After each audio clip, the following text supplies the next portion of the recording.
Muy buenos días, apreciados compañeros, apreciado docente. Esta es la presentación de la infografía titulada La noxiología como punto de partida de la epistemología. Dicha infografía se presenta en el marco del curso en Epistemología de la Educación del doctorado en Educación de la Universidad Pedagógica Experimental El Libertador UPEL y es presentada por los estudiantes Leomadis Martínez, Noemí Sanes y Yosimar Machado.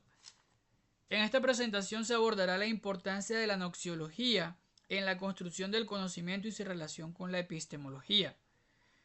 Es importante entender que la noxiología es la teoría del conocimiento, que aborda los problemas del conocimiento y las relaciones entre sujeto y objeto, en un sentido universal y abstracto. En otras palabras, se pregunta cómo conocemos el mundo, qué tan confiable es lo que creemos saber y cuáles son los límites de nuestro conocimiento.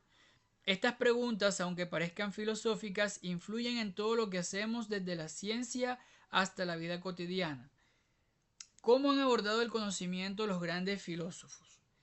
A lo largo de la historia, distintos filósofos han intentado explicar cómo adquirimos conocimiento. Vamos a ver algunos de los más influyentes. Platón sostenía que el conocimiento es innato y proviene del mundo de las ideas, es decir, que no aprendemos sino que recordamos lo que ya sabíamos en un nivel más profundo. Aristóteles, en cambio, creía que el conocimiento se adquiere a través de la experiencia y la observación. Su enfoque es más empírico y lleva al método científico. David Hume defendía el empirismo, asegurando que solo conocemos lo que percibimos con los sentidos. Si no podemos experimentarlo, entonces no podemos decir que lo conocemos. Por su parte, René Descartes confiaba en la razón como la única fuente segura de conocimiento. Su famosa frase, pienso, luego existo, resume bien su postura.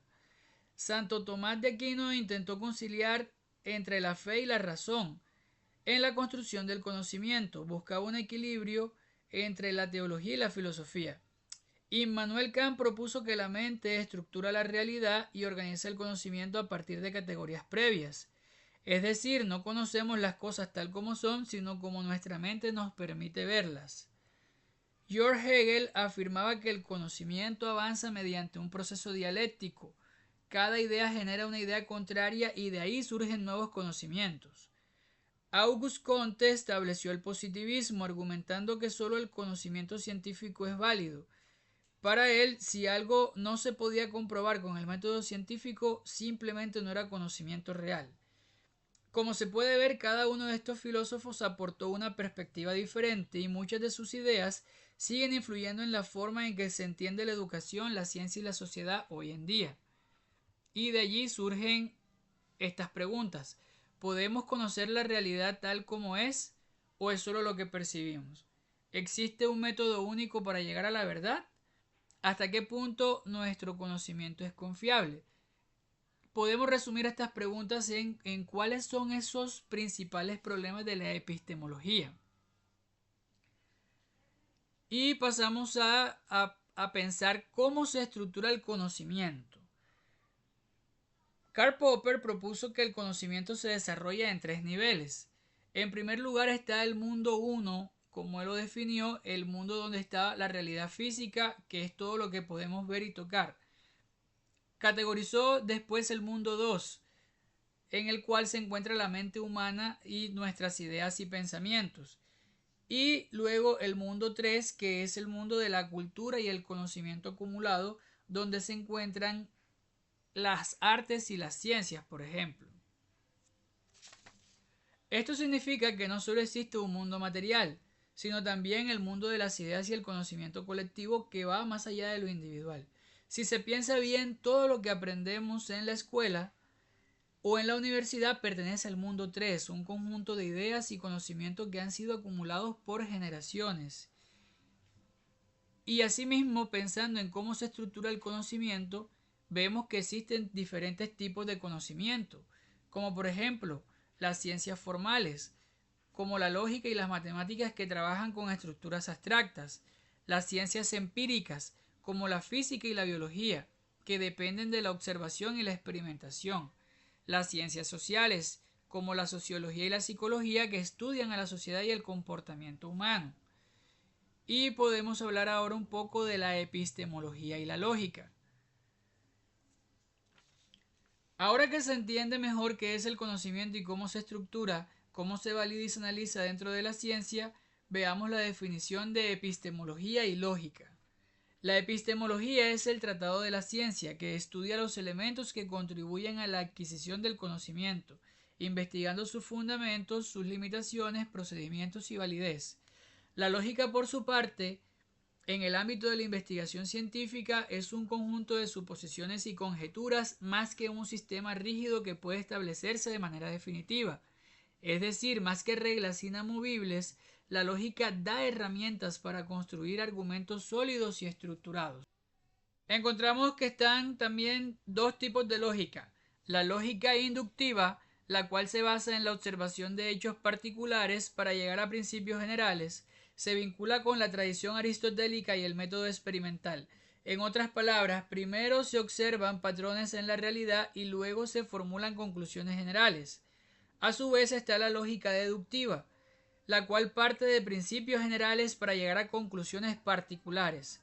Está asociada con la tradición galileana y la formulación de hipótesis contrastables. Aquí sucede con lo contrario a la lógica inductiva. Se empieza con una idea general y luego se aplica a casos específicos. Ambos tipos de lógica son fundamentales en la epistemología, pues ayudan a estructurar el conocimiento y a diferenciar entre razonamientos válidos y falacias. ¿Cómo influye el lenguaje en la ciencia?, se preguntarán. Resulta que el lenguaje juega un papel fundamental en la construcción del conocimiento, ya que permite expresar y organizar ideas con claridad. En la epistemología, el lenguaje científico debe ser objetivo, verificable y estructurado para evitar ambigüedades. Un mal uso del lenguaje puede llevar a confusiones o a interpretaciones erróneas de los conceptos.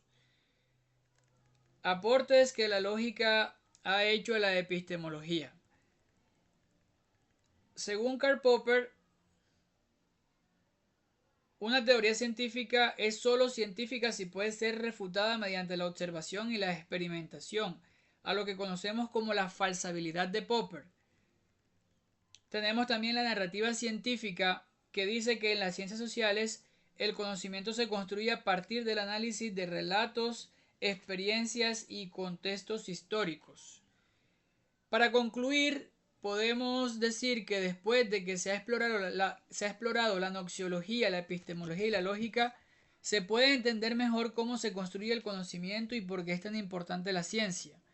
La epistemología no solo dice qué es el conocimiento, sino cómo se construye, cómo se puede validar y cómo se puede aplicar en distintos campos.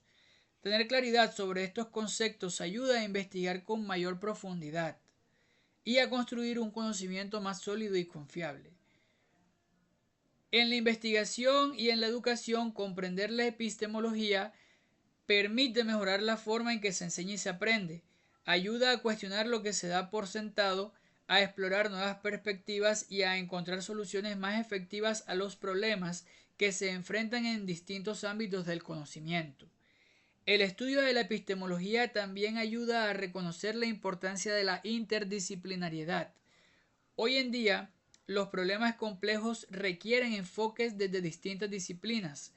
No basta con saber de un solo campo, es necesario integrar diferentes perspectivas para construir un conocimiento más completo y aplicable a la realidad. Incluso en la vida cotidiana, conocer sobre la epistemología puede ayudar a ser más críticos con la información que se consume.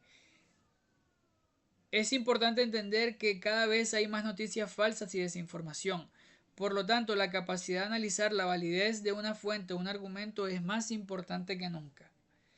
Definitivamente, la epistemología es una herramienta esencial no solo para la ciencia, sino para la forma en que interpretamos y entendemos el mundo. Muchas gracias a todos por su atención.